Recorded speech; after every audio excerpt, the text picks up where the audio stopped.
खबर, करीब 7 हफ्ते से चल रहे इस जंग में पहली बार सीज फायर का ऐलान किया गया है। 7 अक्टूबर को इजराइल में जब अचानक हमला किया गया था, उसके बाद से लगातार गाजा पट्टी को तबाह किया जा रहा था। और ये 8 तस्वीरें इस वक्त आपके सामने हैं। 8 तस्वीरों में आप देख सकते हैं 250 से ज्यादा लोगों को हमास के आतंकी किडनैप करके ले गए थे। तभी से इजराइल ने गाजा पट्टी में हमास के ठिकानों पर बारूद की ऐसी बरसात की जिससे गाजा पट्टी तबाह हो गई। और अब देखिए मलबे का ढेर सिर्फ यहाँ पर नजर आ रहा है।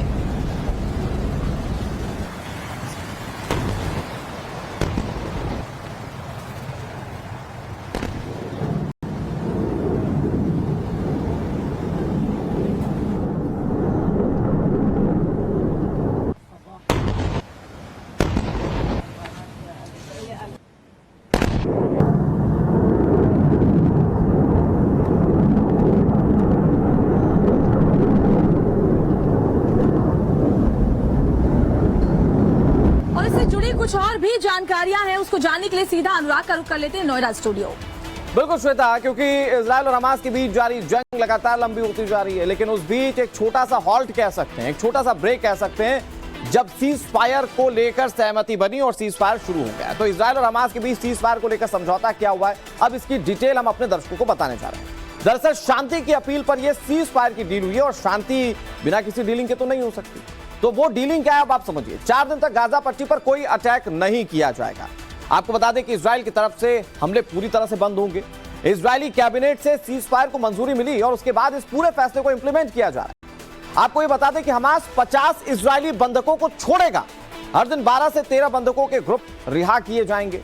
हमास के चंगुल से महिलाएं, बच्चों की रिहाई होने जा रही है। बदले में इजराइल भी फिलिस्तीनी बंधकों को छोड़ेगा।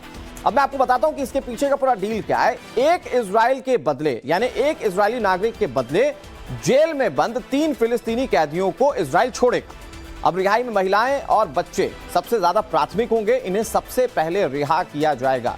ये पूरी डीलिंग की प्रक्रिया बातचीत के जरिए पूर्ण हुई और अब उसके बाद इसे एग्जीक्यूट होता हुआ हम देखेंगे। अब तक जंग के मैदान में आपने देखा कि किस तरह से हवाई हमले हो रहे हैं, कैसे वार पलटवार हो रहे हैं, और ये 4 दिन तक नहीं होंगे। इस तरफ से उस तरफ से लोग अब छोड़े जाएंगे। अब युद्ध विराम शुरू होते ही इन 4 दिनों में गाजा में मानवीय सहायता भेजने का सिलसिला भी शुरू हो जाएगा। लेकिन सवाल इस बात को लेकर उठता है कि सीज फायर के 4 दिन जब पूरे हो जाएंगे तो उसके बाद क्या हो?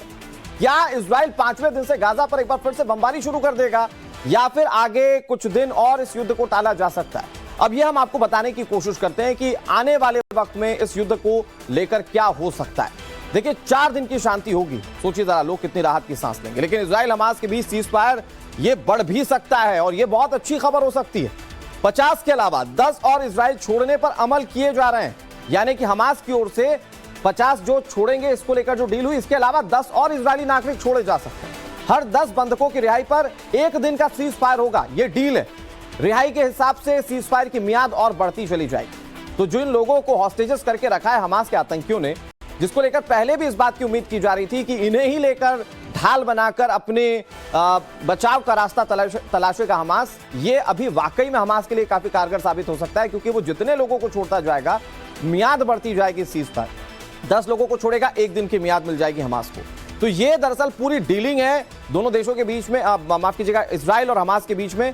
और इन डीलिंग के हिसाब से सारी बातें जो हैं वो एग्जीक्यूट करने की कोशिश की जा रही है। ये 4 दिन का मंजर, उसके बाद जंग के हालात, बहुत सारे प्रश्न चिन्ह अपने आप में अभी खड़े हैं। हमारे साथ हमारी सहयोगी श्वेता और दीपिका लगातार जुड़े हुए हैं। Shweta, over to you.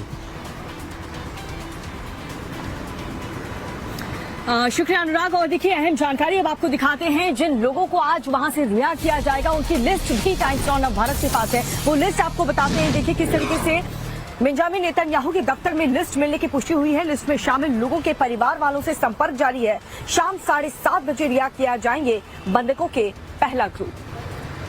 तो भारत के समय और गाजा के समय में 3.5 घंटे का फर्क है, यानी गाजा में जिस वक्त बंधकों का पहला बैच रिहा किया जाएगा उस वक्त वहां शाम के 4 बज रहे होंगे।